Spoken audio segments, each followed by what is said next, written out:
For the last 2 weeks, our church has been live streaming our Sunday morning services due to the lockdown. This video is just a bit of a behind the scenes about how I got everything running from a slightly technical overview, just if any of you are interested. During this video, many of the sections will be sped up. There will be some squirreling. You can have a laugh about that.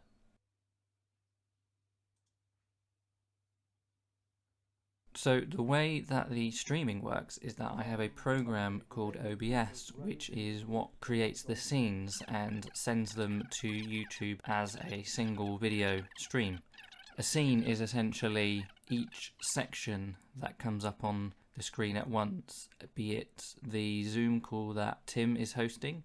It is also the words during the worship. It is any video that we are playing, and the opening and final screens at the beginning and end of the stream.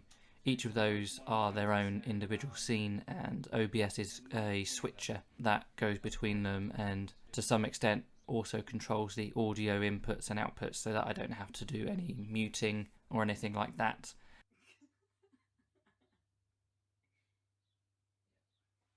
Just checking I've gone to the right thing in the order of service as well. The way it is set up at the moment is that I have 3 screens so that I can see everything, control everything, and also display the videos and words on the third and rightmost display.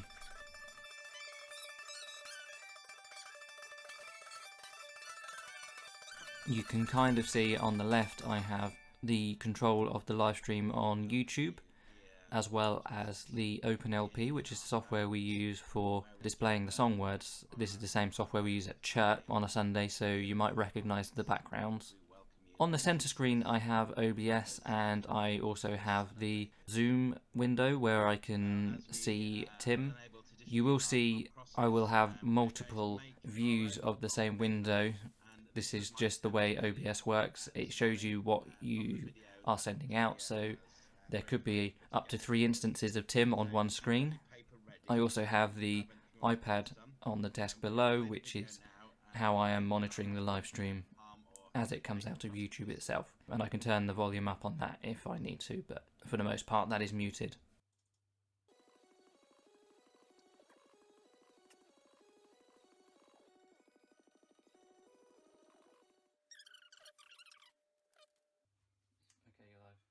So Tim is talking now, but no one can hear him because I forgot to switch to his Zoom chat. Sorry, I forgot to mute the stream. He's apologising for something else, not what's just happened. If you didn't get a chance to follow it, or if you haven't managed to make your own cross, but if you've managed to make one, or if you've got some paper, can I just encourage you to hold it up?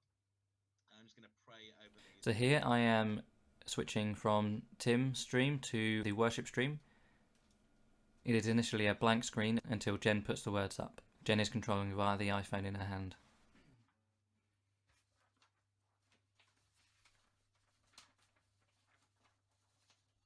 Carrying on with our sort of Palm Sunday theme, we're going to stand and sing Hosanna.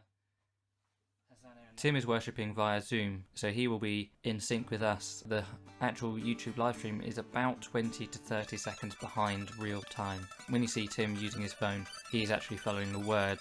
The stream that he's watching will be delayed.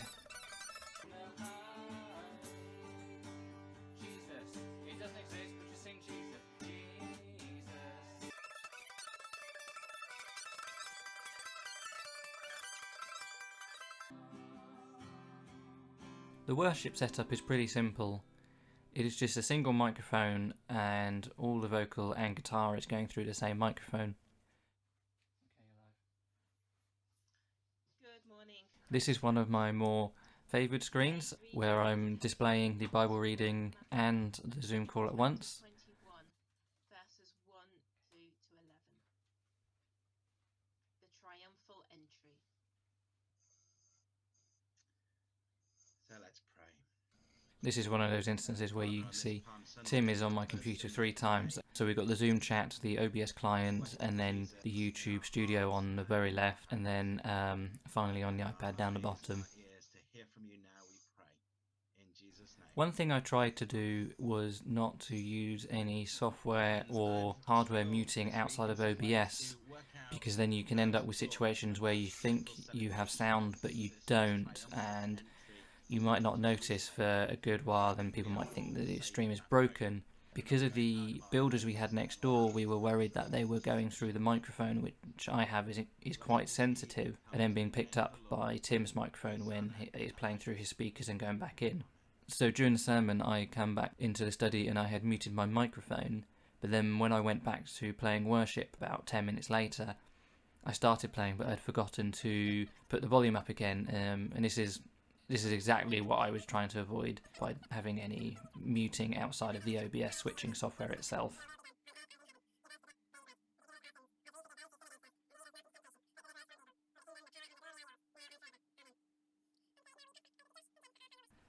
This is also why I would like to be able to chat with Tim via Zoom without him coming through to the stream.